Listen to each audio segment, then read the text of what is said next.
Bonjour à tous et à toutes, je suis content de vous retrouver. Aujourd'hui, on parle de douleur au dos. Vous le savez, les conseils que je vous donne ne remplacent pas ceux d'un professionnel de la santé. Je vous invite à en consulter un.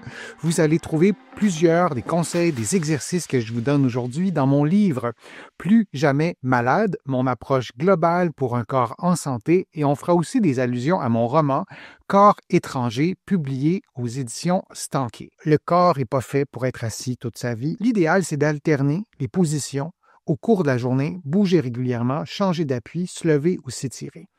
Les postes assis debout, on devrait tous, je pense, avoir accès à ces postes-là. Il y a plusieurs études qui ont été faites. On pourrait débattre sur les résultats des études. Les études sont souvent faites aussi dans un contexte de santé cardiovasculaire, par exemple. Mais si on revient simplement aux articulations, une articulation, ce n'est pas faite pour être immobile. Et donc, de vous lever régulièrement et d'utiliser les postes assis debout. Ça peut être fort intéressant. Vous vous assurez de garder une bonne posture. On va y revenir tout à l'heure sur les règles posturales. Mais oui, un poste assis debout, ça peut être vraiment intéressant. Je vous montre la prochaine diapo en grand écran. Le dossier doit soutenir les lombaires sans exagérer la cambrure. Les pieds doivent toucher le sol, oui, et l'écran être à la hauteur des yeux. C'est des règles de base. Si je vous montre ça un petit peu plus gros. Donc, si vous êtes assis ou assise longtemps sans bouger, oui, on veut que le dossier soutienne plutôt la région lombaire, mais si vous vous levez à toutes les 5-10 minutes, la réflexion est différente. Il y a de l'ergonomie visuelle aussi qui est importante, d'avoir un écran qui est bien positionné et d'avoir les yeux aussi qui sont bien positionnés. La règle des 90 degrés, vos coudes, vos genoux, vos chevilles, vos hanches à 90 degrés. Le reste, pour simplifier, des lignes relativement droites et vous devez être confortable, évidemment, dans tout ça selon votre posture, votre morphologie, vous adaptez tout ça. Si la douleur persiste, dans un contexte de position assise, une évaluation en physiothérapie peut aider à identifier les causes et adapter les recommandations à votre situation. Oui, en physiothérapie ou en France en kinésithérapie, mais aussi les ergothérapeutes qui sont des experts et des expertes de la réadaptation, notamment au travail, et aussi les ergonomes qui viendront sur place évaluer votre poste de travail, mais vraiment dans l'ensemble, et ça va jusqu'à l'éclairage, et donc de réévaluer tout ça. Parfois aussi, ça peut être une façon de faire en sorte que votre vie passée à travailler en position assise sera moins stressante pour votre corps. Quelques conseils très simples, très mesurables, planifier de courtes pauses actives, toutes les 30 à 60 minutes, ça peut vraiment prévenir la raideur et favoriser une meilleure circulation sanguine. Oui, à toutes les 30 à 60 minutes. Et dans vos pauses actives, avant d'arriver à ce tableau-là, dans vos pauses actives, c'est une bonne idée aussi de marcher, de bouger, d'être actif, à tout le moins sur l'heure du lunch. Si vous n'avez pas pu pendant vos pauses, votre répétition de changement de position aux 30 ou aux 60 minutes, vous n'avez pas pu bouger tant que ça, au moins durant l'heure du lunch.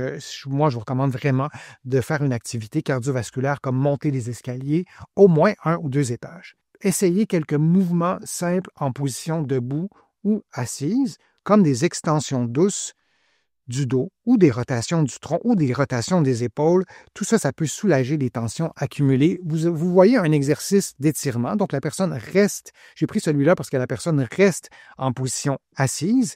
En général, si on est tout le temps en position assise, on va au moins avoir quelqu'un devant soi, sinon un écran. Donc, on va peut-être avoir tendance à arrondir, à déplacer la tête vers l'avant. Des exercices d'extension aussi, ça peut être intéressant. Je vous le montre en plus gros. Vous mettez les mains dans le creux de votre dos et vous faites un mouvement d'extension. La tête, les épaules peuvent aller vers l'arrière, évidemment, mais on veut que le bas du dos aussi aille en extension. Vous pourriez aussi continuer l'exercice en flexion. Vous penchez, vous distancez les genoux et vous penchez vers l'avant, mais vous allez aussi ensuite en extension. Un exercice que j'aime bien aussi, qui n'est pas l'exercice qui stimule le plus le mouvement, mais si vous êtes au travail et vous devez rester en position assise et vous êtes en visioconférence, en Zoom, en Teams, des exercices de respiration, vous pouvez faire ça pendant une réunion.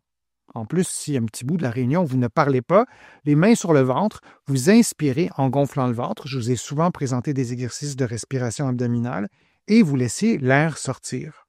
Pendant que vous faites votre exercice de respiration abdominale et que vous écoutez vos collègues dans une réunion virtuelle, vous vous assurez d'avoir un bon alignement entre la tête, les épaules et le bassin.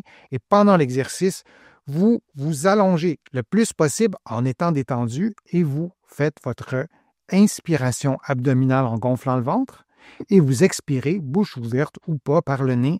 Je vous donne plein de détails sur le fait de respirer, inspirer, expirer par le nez ou la bouche. Ce n'est pas le but de cet exercice-là, c'est de bouger l'abdomen, de contracter le diaphragme, d'augmenter l'amplitude articulaire et d'à tout le moins bouger cette région-là du corps si vous êtes en position assise. Je vous remercie de votre présence, je vous remercie de vos questions. C'est toujours vraiment un grand plaisir de vous présenter ces contenus.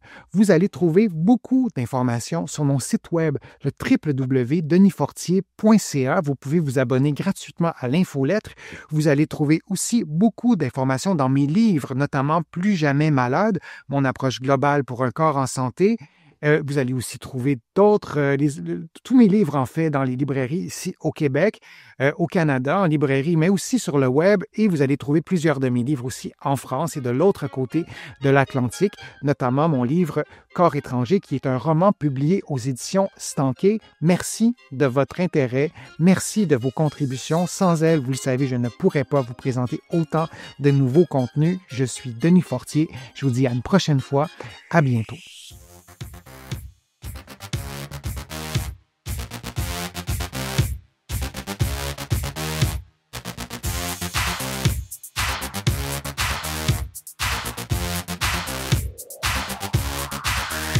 Shh.